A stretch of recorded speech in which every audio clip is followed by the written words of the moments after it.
The Honorables, the presiding Chief Judge and judges of the Court of Appeals of the State of North Carolina. Oh yes, oh yes, oh yes. The Court of Appeals is now in session. God save the state and this honorable court. All right. Well, it looks like it is now officially good afternoon instead of good morning. And welcome to the Court of Appeals virtually by way of WebEx or viewing on YouTube.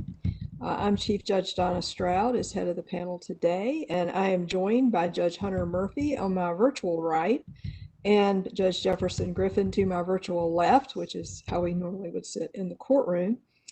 And this is our third case for argument today, and it looks like everyone is ready to proceed on State v. Huneycutt. So, Mr. Brooks. Good afternoon, Your Honors, and may it please the court. My name is Stuart Brooks. I represent Larry Huneycutt in this matter.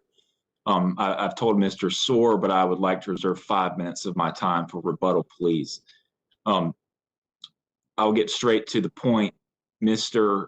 Huneycutt was stopped by Officer Barbie in a manner in which Officer Barbie completely lacks statutory or constitutional authority to perform that vehicle stop.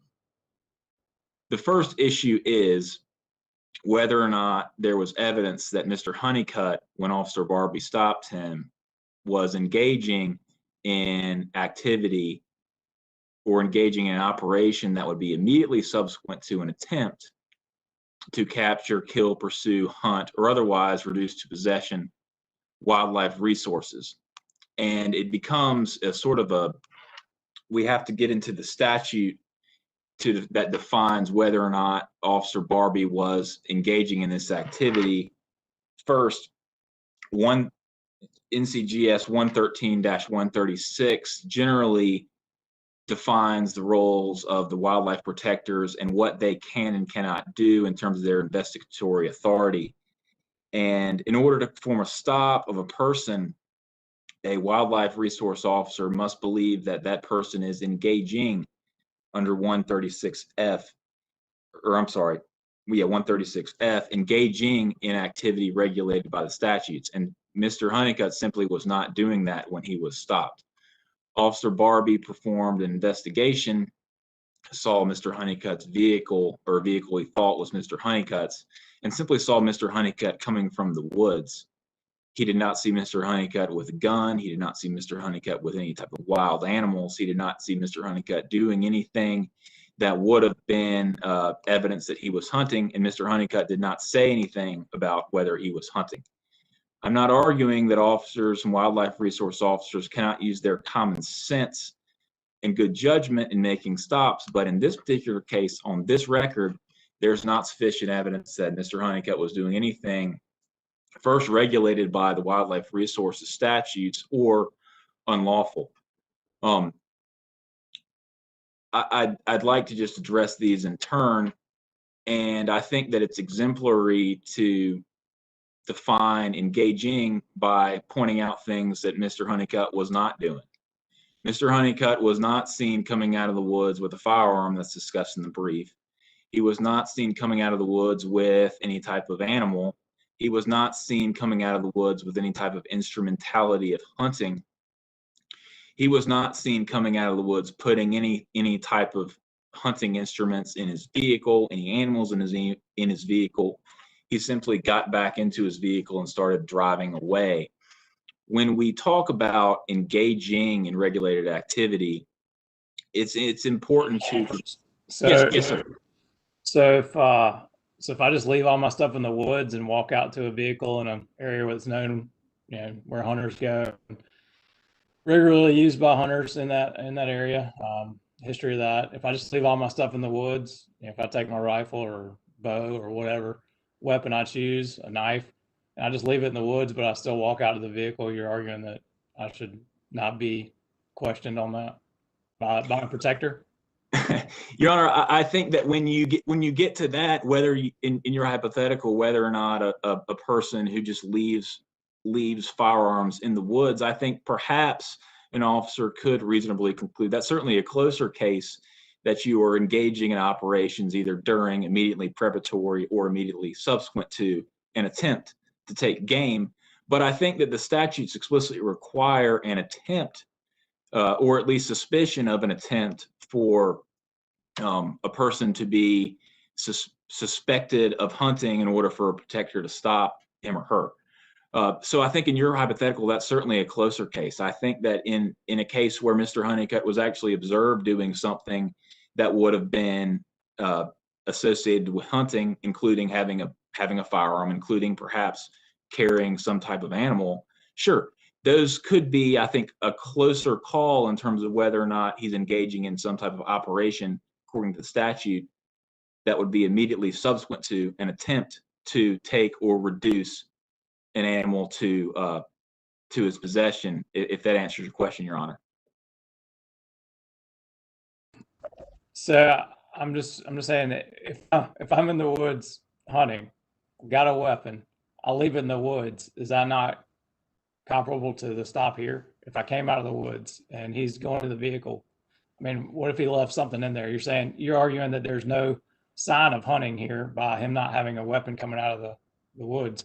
Well, I mean, given all the other evidence or why the protector decided to make the stop, what's the difference if he just left the weapon in the woods and walked out just as he is now? Would he not be allowed to make a stop? Well, sure, and we do not dispute that Mr. Huneycutt was in quote unquote a high hunting area. We do not dispute that Officer Barbie was very familiar with that area. That's clear from the record. But what is not clear from the record is anything Mr. Huneycutt was doing. And Your Honor, Mr. Huneycutt was not observed to have a weapon. There's no evidence that he had anything in the woods or hiding anything in the woods, and there's no evidence that Mr. Huneycutt may have secreted or had a firearm there. I think that if Officer Barbie observed him having one, it's a different case.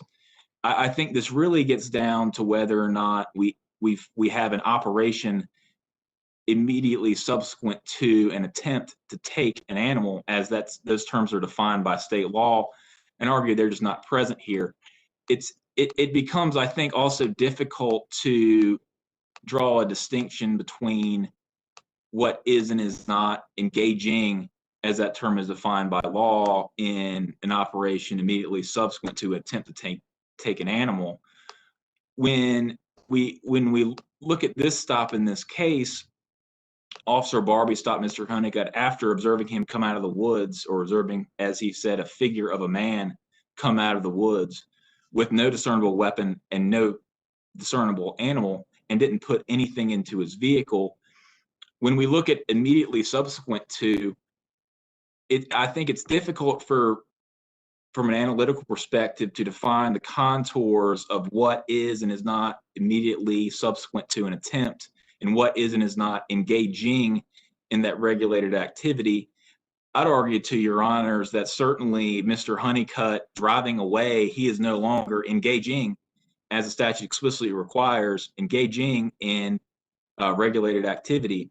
How long does Mr. Huneycutt need to be driving in order for him, if he is engaging, in order for him to not be anymore? Is it 1 mile? Is it 2 miles? Is it 5 miles? Is it when he's back at his house? Is it back when he's cleaning his gun? I just think that those contours are difficult to ascertain, and based on the statutory language of what a protector can and cannot do, it seems like Mr. Huneycutt clearly is not, when he was stopped, engaging in any activity, and that's a major focal point of our contention, Your Honors.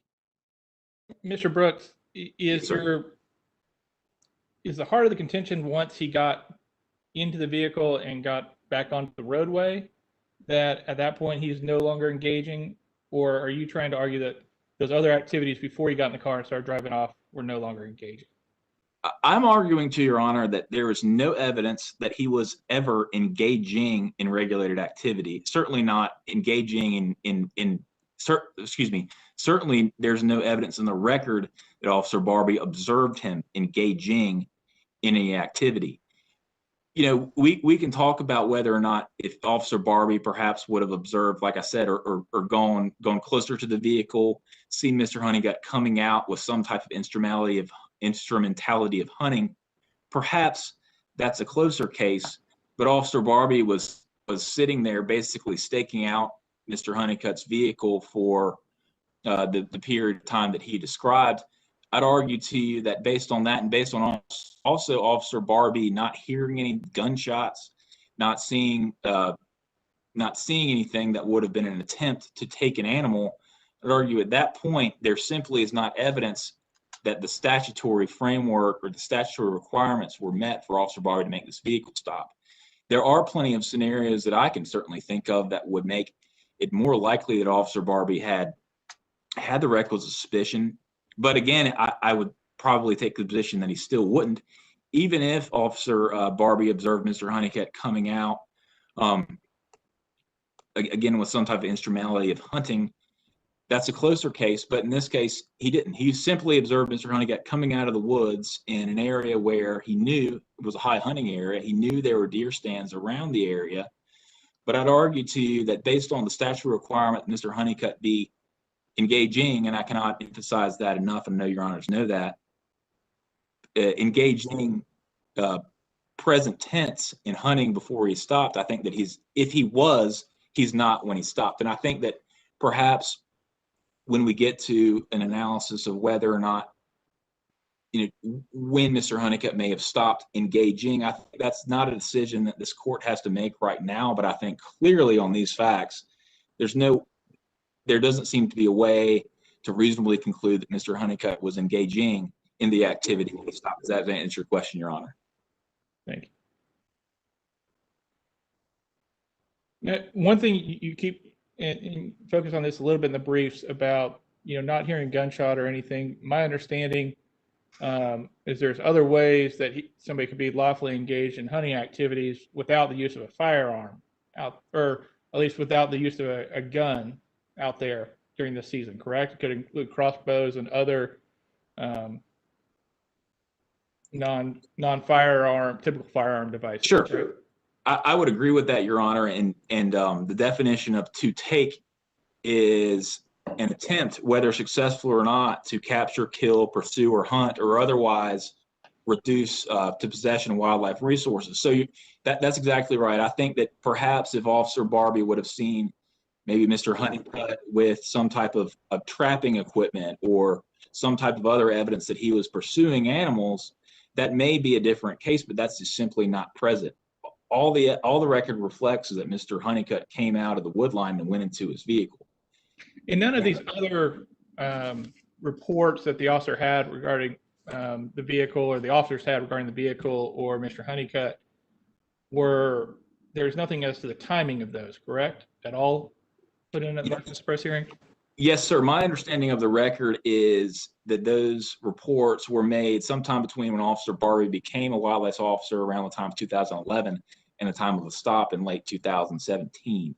So you have various reports during which period of Officer Barbie, he's himself, and we don't dispute, very familiar with the area. He's heard all these reports of Mr. Huneycutt, which Officer Barbie, told the court, and in the record reflects that Officer Barbie had never seen Mr. Huneycutt in all his time as a wildlife resource officer. I think that those, despite the fact that he's testified that he's heard of Mr. Huneycutt, he's never seen Mr. Huneycutt. And in fact, his observation of Mr. Huneycutt actually belies the tips. The tips are Mr. Huneycutt hunts with a gun at night and is a felon with a firearm. Well, when Mr. Huneycutt, or when the quote-unquote figure of a man comes out of the woods, Mr. Huneycutt, that person does not have a gun. So any suspicion that Officer Barbie might have had that Mr. Huneycutt had a gun is dispelled by him not having one. And one thing Officer Barbie could have done, I think, if he thinks that Mr. Huneycutt might have had a gun, well, he potentially could have done a plan view search of the vehicle, the pickup truck, and looked inside and seen whether there's a gun in there. He chose not to do that in his investigation of it. That may have been something he could have done, but he didn't do that. He simply waited on Mr. Huneycutt as a quote-unquote figure of a man came out of the woods. He had these tips that were anonymous, and in the briefs we discuss how assailable those tips are, being one, anonymous, two, lacking any temporal specificity, and three, Officer Barbie saying, well, he acknowledged that the tipsters or the folks that had told him Mr. Huneycutt would not come to court and testify about what they observed or any particular crime. So I'd offer that those tips are inherently, based on our jurisprudence, unreliable and ones that an officer cannot reasonably rely upon. And two, when you buttress that, with the observations of Mr. Huneycutt coming out of the woods, which actually contradict the tips, that becomes, I think, a scenario where Officer Barbie does not have a reasonable suspicion. Reasonable suspicion is a low standard. It's a standard that requires a minimal level of objective suspicion, but it is a standard. It is a standard that Officer Barbie has to meet, and it cannot be based on mere conjecture or speculation. And I would offer this is a classic case of a hunch, rather than having an objective, articulable fact Officer Barbie can use to justify the stop based on what he's observed. And is there anything in the record showing that this property was posted in any way? Your Honor, I don't believe there's anything in the record about whether or not Mr. Huneycutt was trespassing. That certainly wasn't alleged by the state in any criminal pleading, that I do not believe is in the record. There's no evidence of whose land this was, nor even if it wasn't Mr. Huneycutt's land, there's no evidence that he would have been trespassing. I believe the record would support that. Thank you.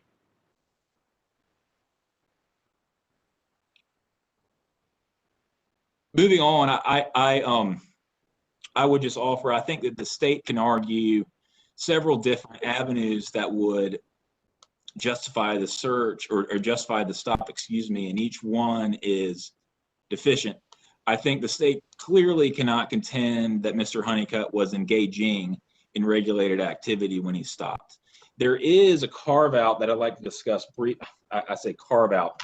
113.136G does allow an officer who's recently or who believes that a person has recently engaged as opposed to engaging in regulated activity to be stopped on a primary highway. So it seems like the legislature does allow for that on a primary highway. I would offer that the evidence does not support this as a primary highway, and that should end the analysis. Well, let me ask you a little bit about that argument, because I think I started looking at it a little bit differently than your approach, in that it's not this carve out that they can make this stop with clear evidence on primary highways. It's that they can make stops unless it's on a primary highway.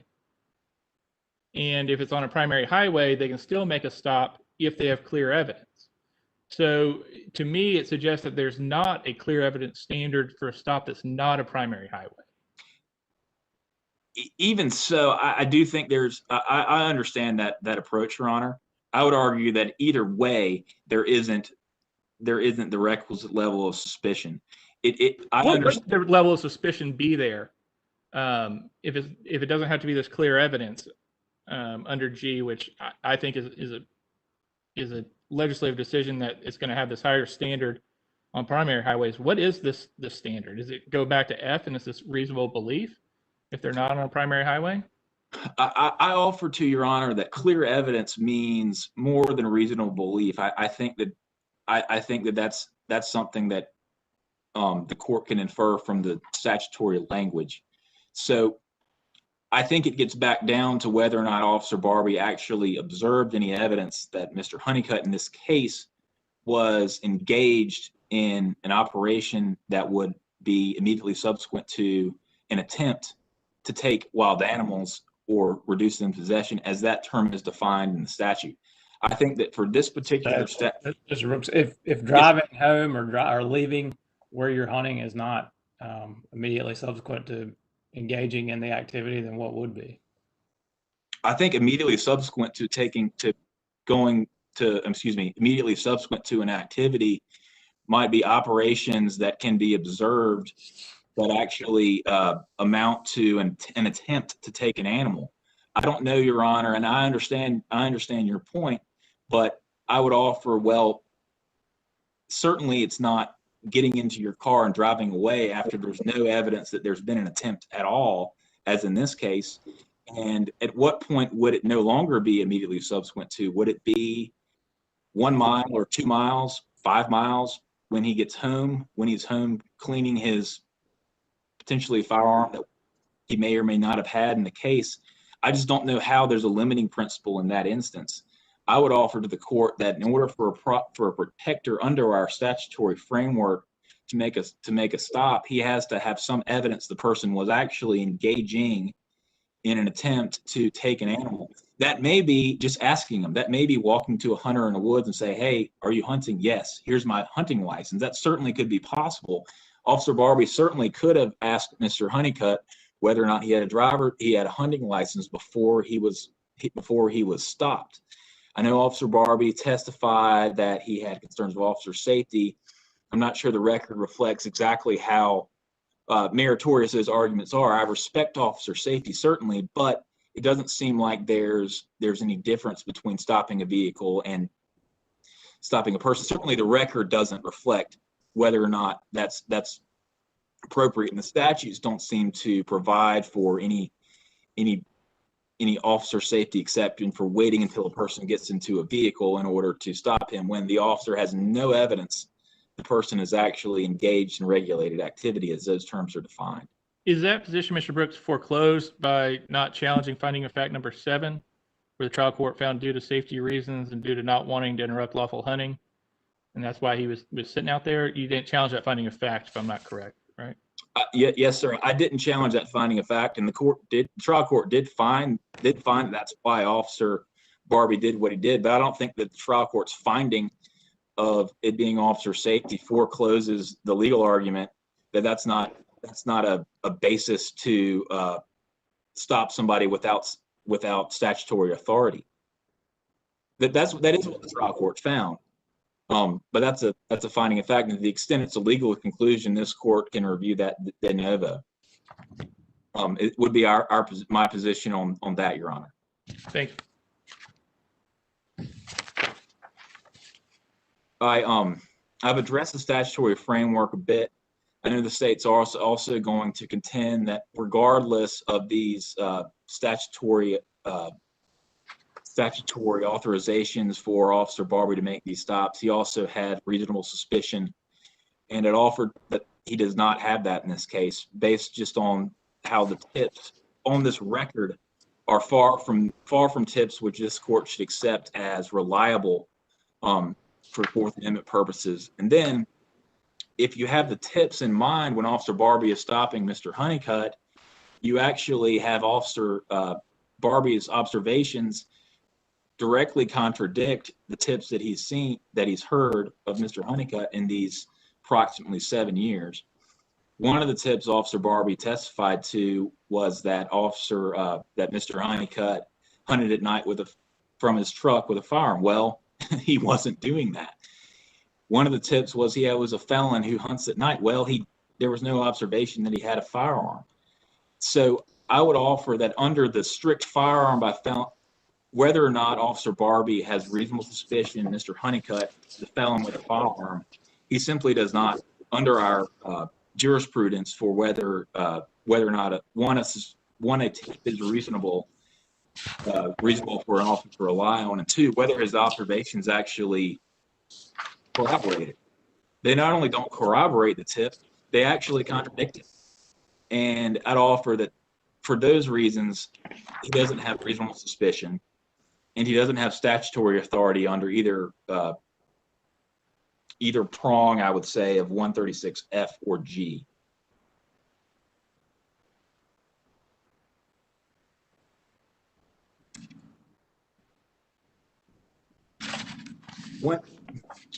If the court doesn't have any questions, one thing I thought about in terms of a hypothetical might be, well, so what if Officer Barbie observed Mr. Huneycutt maybe, I don't know, eating breakfast or something at a diner with hunting, clearly with hunting instruments, firearms, ammunition, etc.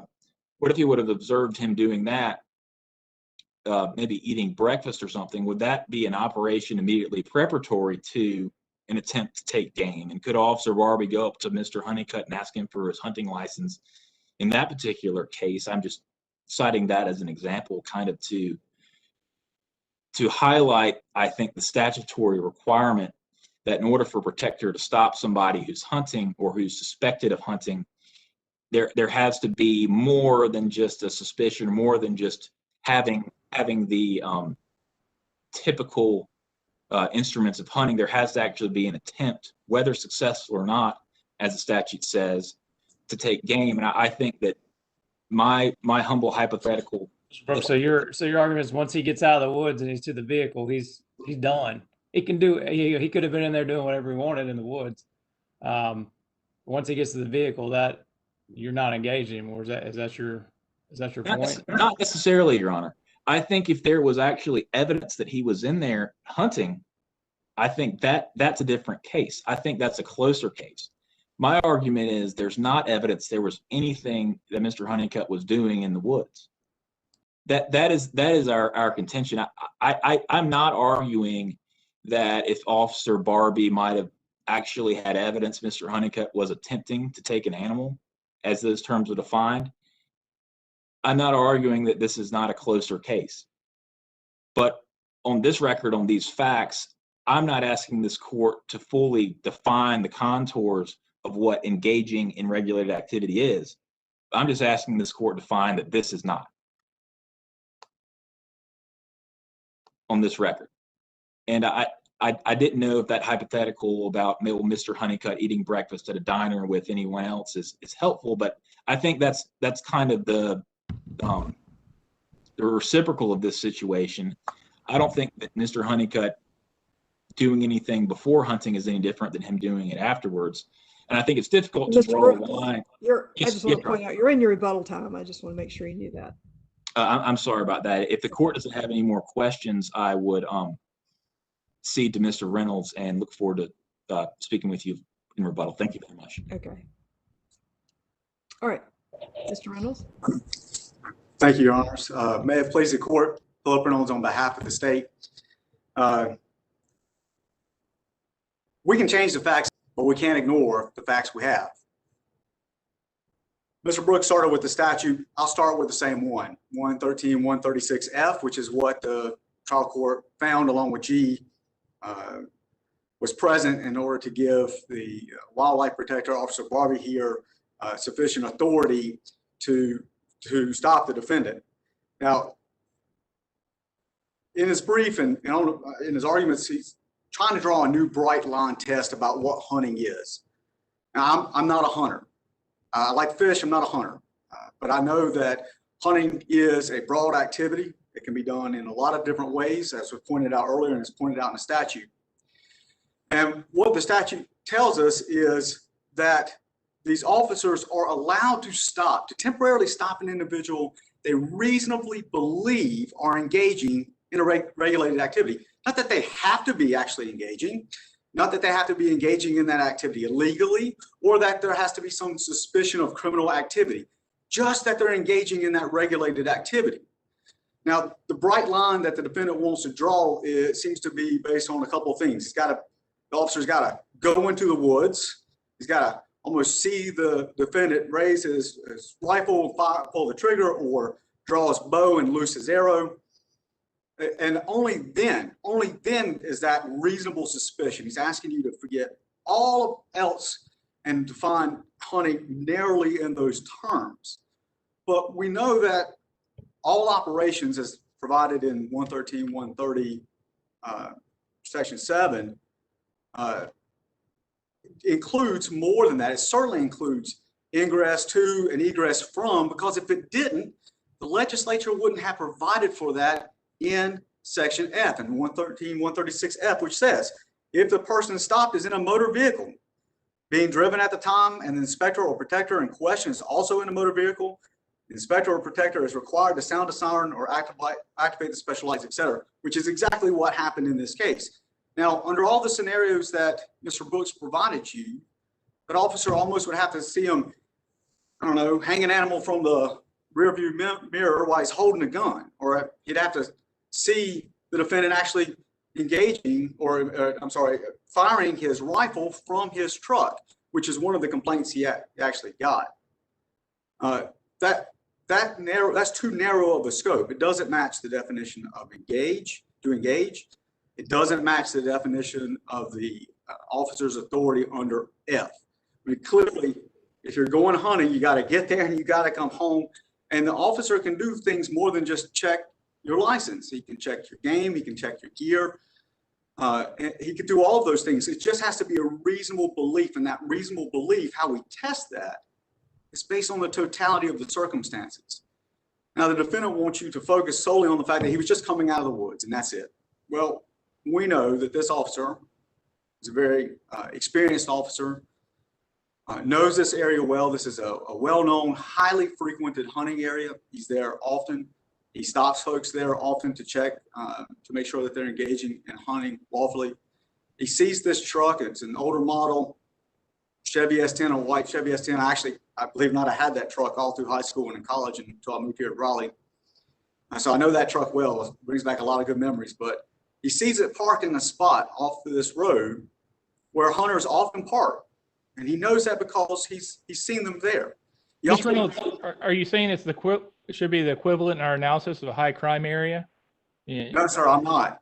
I'm saying, so what is a high, what relevance does the high hunting frequency and the fact that you can catch people here as low hanging fruit have to do with our analysis? Because it speaks to the officer's experience and what the officer saw and the basis that he gave, what he testified to as part of the reason and part of the totality of the circumstances as to why he stopped Mr. Huneycutt here. So it's not the only thing. If he says, oh, you're in a hunting area and he sees me walking through the woods, he can't just stop me. Or he didn't just stop Mr. Huneycutt riding down the road in this area, right? But it does speak to the totality of the circumstances. What are all the reasons why the officer decided to check this individual? What made him reasonably believe that he was engaging in a regulated activity? And let me ask you a question another way, because I'm struggling with 113, 136F and the scope of it. Mm-hmm. Could the legislature pass a statute that would allow highway patrol officers to stop people driving on the road engaging in a regulated activity of driving just to see if they have a license with them? I'm not sure. I don't believe that's the case. I'm not sure what the full extent of that is. But I guess my issue here is committed something, whether it's actually an infraction or not. I mean, I've had cases like that before where the officer doesn't actually can suspect that some infraction has occurred, and what he suspected to actually not be an infraction to be able to stop him. But I think that in the scenario you provided about a state trooper just checking for a driver's license, I don't think that that's necessarily the case. But the legislature did here give that authority to the wildlife resource officers. But if that's the case, and it can extend to when somebody's driving on a road, mm-hmm. The U.S. Supreme Court and our courts for decades now have required a reasonable articulable suspicion of criminal activity, not just regulated activity being afoot. Because if it's regulated activity like hunting, that'd be no different than the licensing requirement for a driver. Mm-hmm. So if we interpret this statute in a way that can include engaging activity as driving home, then aren't we having warrantless stops without reasonable articulable suspicion on the highways? I don't think so, Your Honor, not necessarily. Because I think it's the difference in what you're doing and how you're doing it and what the statute has said. The statute has said if you're engaging in a regulated activity, the officer can, or has reasonable belief that you're engaging in a regulated activity, he can stop to see, do you have your license? Do you have your license? This officer actually testified to the fact that before he's been able to stop someone, they've tried to drive away or they've tossed their kill into the ditch. It was a bobcat was what he described. So he has the authority to stop to see if you're engaging in this highly regulated activity. And I do think that he did have reasonable articulable suspicion, both that he was engaging in a regulated activity and that he may be in possession of a firearm as a felon, because we have those tips. But what we know is what the statute says. Reasonably believe that they're engaging in a regulated activity. That's the basis for the stop. Not that he's doing it illegally, but that he's doing the activity. Right. So if the activity is not illegal, and this is an issue of statutory interpretation, Mhm. if we were to interpret this statute as being able to stop somebody on a road without reasonable articulable suspicion of criminal activity being afoot, Mhm. then how does this satisfy the constitutional requirements? Well, so I think you might be speaking to like, where are the safeguards? This was addressed sort of in Pike as well. Where are the safeguards there? We can't just leave it up to hunches of these officers. What I would argue here is that this wasn't just a hunch, but there was a reasonable belief. But it's a reasonable belief of potentially illegal activity. There's no reasonable belief that this was illegal activity, which is what I'm really trying to focus in on. And if we interpret the statute as engaging in to include this driving on the highway without actually committing, shooting out of the vehicle, spotlighting, things like that, then aren't we running into a constitutional concern? And we're supposed to interpret this statute in a way that it remains constitutional. Because if you're driving on the highway, if this statute were to allow somebody to be stopped without a reasonable articulable suspicion of criminal activity, then I don't think that type of statute would be constitutional.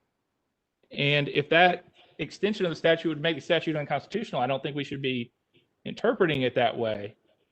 Well, I don't think I'm asking you to interpret it in a manner that would require it to be found unconstitutional. And no, Mr. Brooks made a constitutional argument somewhat below. He's not made it here. And I would say that what's constitutional about this is, are you engaging in an activity as prescribed by the legislature? And that's what we talk about with our new constitutional amendment about the right to hunt and fish, right?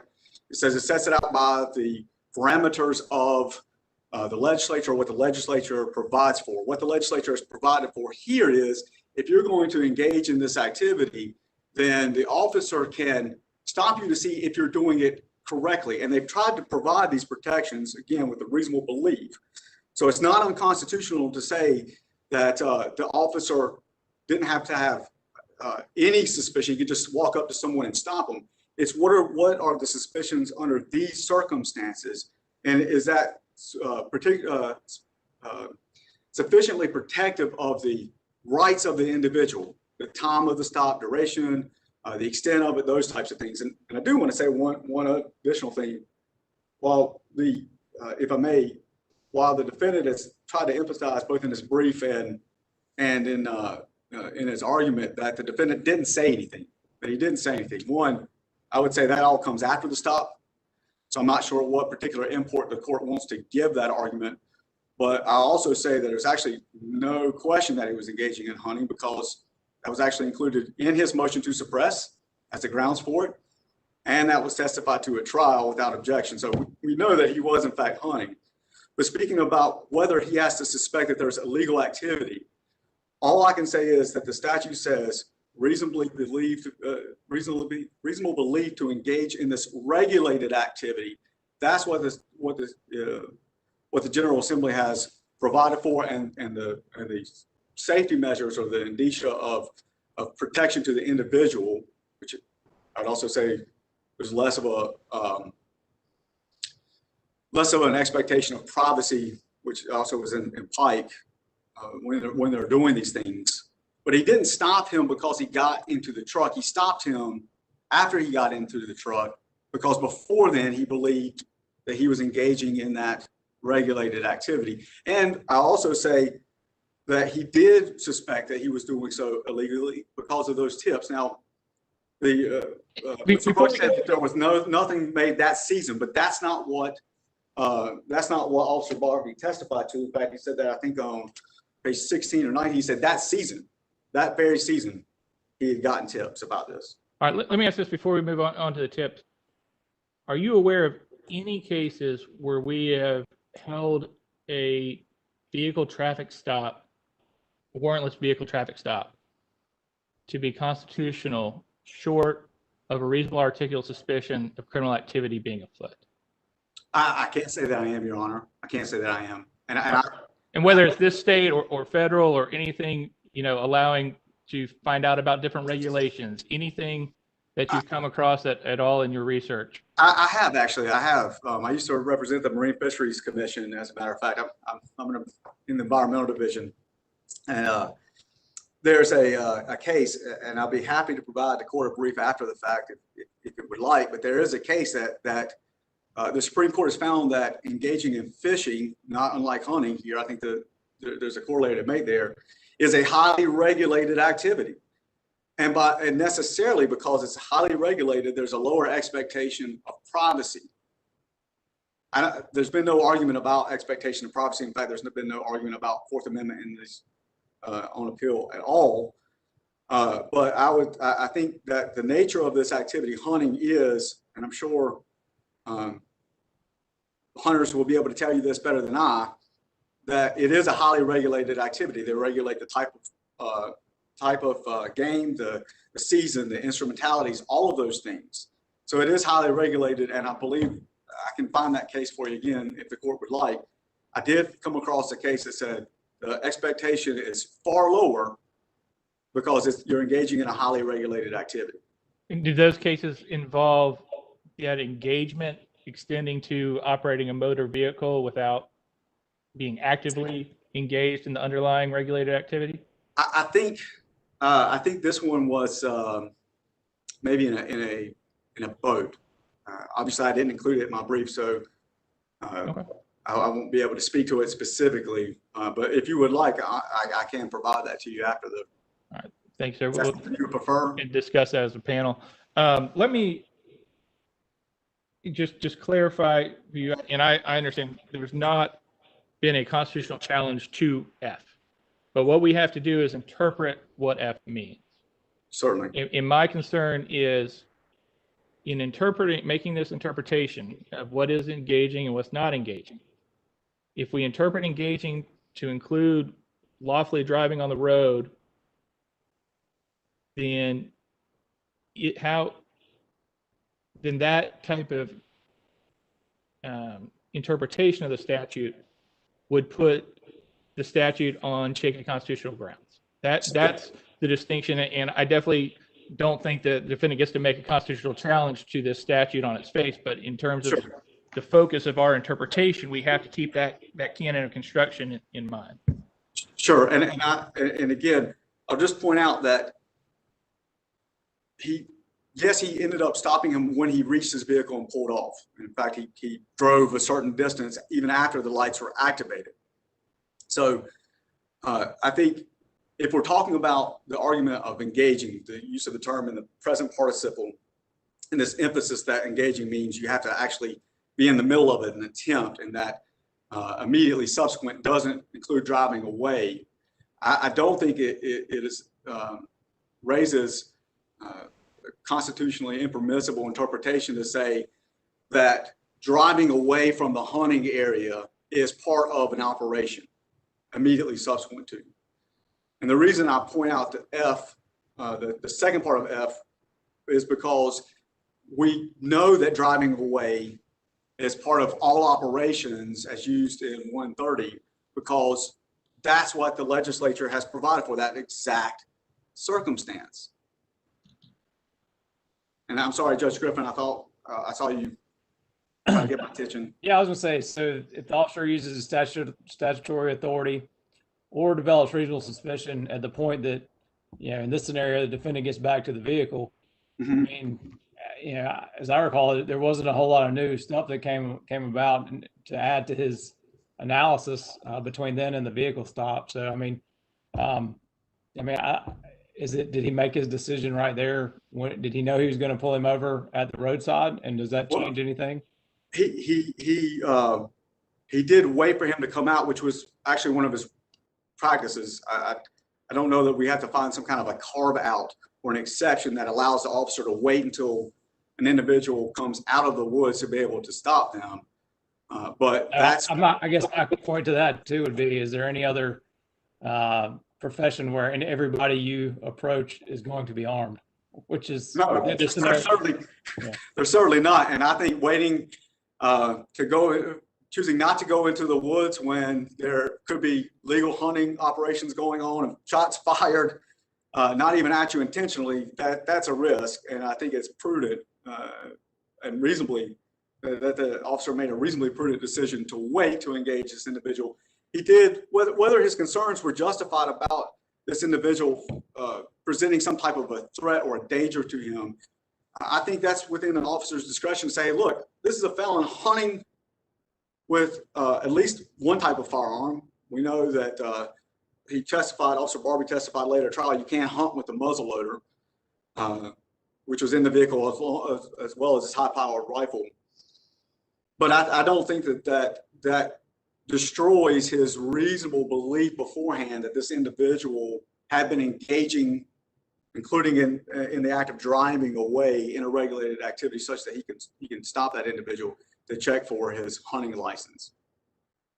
But wherever we draw these bounds for hunting itself, getting back to that definition, we know we're squarely within it here. This reasonable belief aspect, we're squarely within it here. There's been almost an implication that perhaps this officer was trying to act beyond his jurisdiction.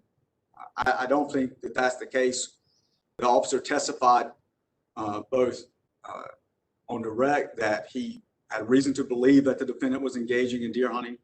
He testified on cross when Mr. Brooks asked him, so you were doing an independent investigation of possession of a firearm by a felon, and Officer Barbie said, I was there patrolling for a hunting activity. He made the same statements again on redirect. But I do want to speak a little bit more to the other circumstances that haven't been addressed here, including the experience of this officer. Not only did he see this truck there, he saw it, he knew where these deer stands were, he knew how close they were. In fact, not more than 100 yards. In fact, he said less than 100 yards away from these deer stands. Whether they're his deer stands or not makes no difference. The officer knows that those deer stands are there, that he may have been using those or relying on those. And then he sees he makes a decision not to go in due to safety concerns into the woods, and he also knows, and he testifies that in his experience, he writes down the license plate, he checks that license plate, the number, so he can see who's the owner of the truck, because that's his usual practice, and that's who he wants to deal with. So it's not the only time that he's waited for them to come out of the woods. I still think that's well within his jurisdiction. But he knows that he in his experience, he says, I wanted to wait because we were getting close to the end of the day for hunting, half hour after sunset. And he said, I know they usually come out about a half hour after sunset because that's when it's dusky. And sure enough, right at half hour after sunset, here comes the defendant out of the woods from the direction of the deer stand. So he's walking away from it. He's wearing dark clothing, similar to camouflage is what the testimony was. He cannot see him from his angle, cannot see much below his waist, any more than you can see below mine now. So he couldn't tell whether he had anything in his hands, but requiring him to believe that he had to use a specific, or he had to have a specific instrumentality or see him with that blinds what the statute tells us about what all operations are, including ingress and egress from that area. So all of these things in his experience supported his belief that he had, that this individual was in hunting. And he also had these tips. He had tips that he was trespassing when he was hunting, that he was hunting at night, that he was hunting from his vehicle, which is not permissible, that he was hunting illegally at night, and that he was hunting with the firearm as a felon. All of this information, including the type of truck, the location, all of these things, the officer was able to corroborate and see for himself. And he was able to see that this individual, he got his picture, was able to match the picture to the individual he saw coming out of the woods. All of these things were confirmed. Now, we call these anonymous tips because we don't know who provided these, but we don't have any indication that they were not known to the officer. And the fact that they didn't want to come testify doesn't make them inherently unreliable when the officer was able to corroborate those tips himself. He was able to corroborate that very same information. But the tips both speak to the fact that he was might be in possession of a firearm by a felon, but also that he was hunting, which is a regulated activity. So all of these things speak to the scope and the the circumstances under which the officer felt, based on the totality of the circumstances and in light of his experience, that the individual was engaging in a regulated activity and likely doing so here illegally. I'm happy to answer any other questions the court might have for me. I do want to go back again and say about the timing of the complaints. He did receive some complaints at different points. The other officer also received the same complaints that Officer Barbie went back and checked or confirmed with the other officer about these complaints and about these circumstances. But he did testify. He did testify. Deer season had been in since the weekend after Labor Day, but I knew I had received some complaints about Mr. Huneycutt that year, even though he can't specifically remember. So it wasn't that he received it in 2011 when he started the job. It's that he'd even received them that season. He had engaged or encountered him that season, but that doesn't mean that these things are inherently unreliable when he's able to corroborate this information at the time he's making the stop. And so if the court doesn't have any more questions on that, I'll just simply say that we know for a fact that the General Assembly intended officers to have broad authority. In fact, all the same authorities of a peace officer, and in fact even references in D sub 113, 136D that they may make arrests without a warrant by referencing 15A-401. So any idea that he was somehow acting outside of his jurisdiction or acting as a rogue officer trying to do more than what he was legally allowed to do is simply unsupported. And the idea that driving away from a hunt, whether successful or not, and again, I want to emphasize it's an attempt, whether successful or not, you don't have to have a game in your hand to be suspected of engaging in this regulated activity. We know that it includes driving away. We know it does because that's what the legislature provided for. And with that, Your Honor, I'm happy to answer any other questions, but I'll not belabor the points or waste your time. I'm sure the court's well aware of what the standard of review is or motion to suppress, so I won't go into that. And I want to put it a little bit opposite. If the inspector, the protector had the knowledge that he had about tips and everything going into it and sees this S10 pull up, sees defendant get out, and or not even get out of his car, sees him park on the side of the road, sees who he is, calls it in, gets positive ID, everything that happened, but defendant never gets out of his car, never goes into the woods, but parks there where other cars usually park. Would that have been enough to say he was engaging in hunting activity? I don't think parking on the side of the road is enough. I mean, do a lot of hiking. We have to park on the side of the road very often. I don't think just parking there alone is enough. But he was parked there and he was in the woods and he came out of the woods by that deer stand. That to me, I mean, it's common sense. And I think it's pretty clear here. And again, there was no assertion, well, I wasn't hunting. Again, that's all after the stop, but he said, yeah, I was hunting. That's what he said at trial, or what Officer Barbie testified to at trial. And then that's what was included in the motion to suppress. So the turning factor for the state in terms of reasonable belief then is the addition of going in and out of the woods on top of the other tips and other information the officer had. I think that does speak to it. I think that speaks to the totality of the circumstances, which is what the trial court used to test this reasonable belief. But I don't think it starts and stops by him having to be in the woods at the time he's approached by the officer. I don't think it starts and stops with whether he was successful And I don't think it starts and stops with the rifle in his hand. We don't know if the rifle was or wasn't in his hand. He said he didn't see it, but that bright line test, while I know benefits the defendant on appeal, that bright line test is simply not supported by the statute in any way.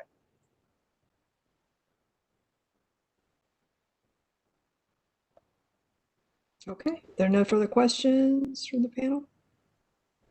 What's up? Thank you, Myers. Thank you, Mr. Reynolds. All right, rebuttal, Mr. Brooks. I think you're muted. Mr. Brooks, there you go. Okay, thank you. Your Honors, I am not asking this court to narrowly define hunting. Our argument is simply that the record does not support Mr. Huneycutt was engaging in regulated activity as those terms are defined.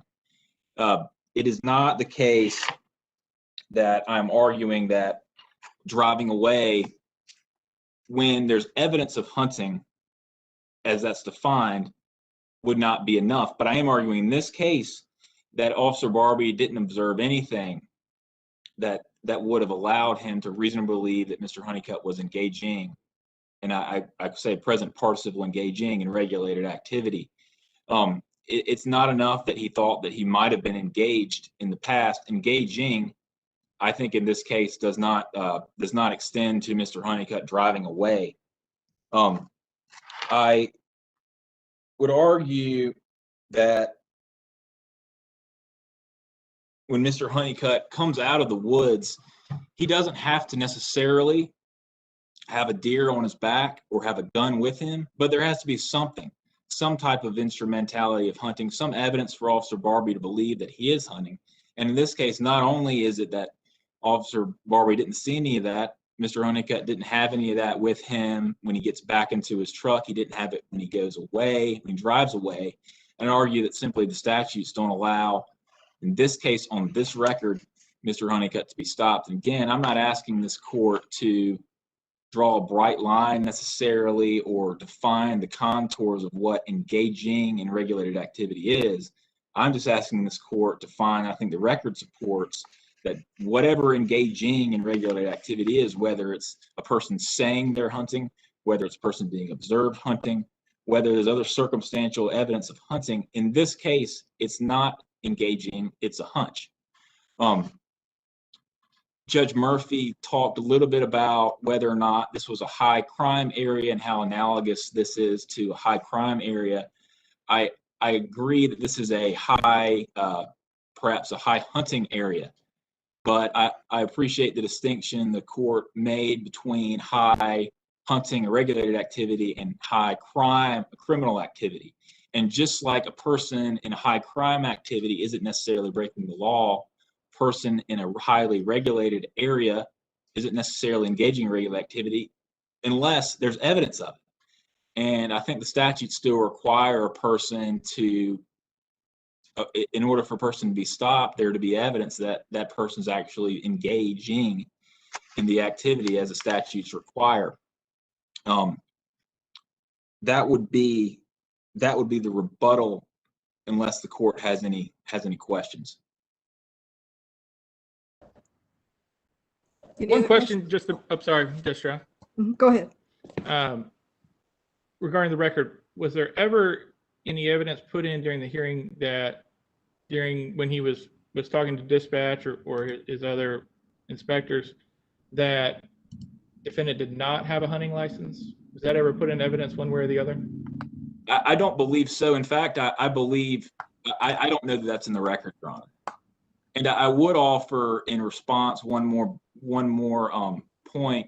Whatever happened at trial in terms of what was said by Officer Barbie and his opinion, or Mr. Huneycutt or anybody else, is irrelevant to the court's analysis. Of course, the court's analysis is whether Officer Barbie had the requisite suspicion before the stop, and nothing else is at all relevant to this court's analysis. And with that, I appreciate it very much. Okay. Thank you all very much for your arguments. And Mr. Soar will adjourn us. Yes, Your Honor. This session of the North Carolina Court of Appeals is now adjourned. Thank you all. Thank you. Thank you.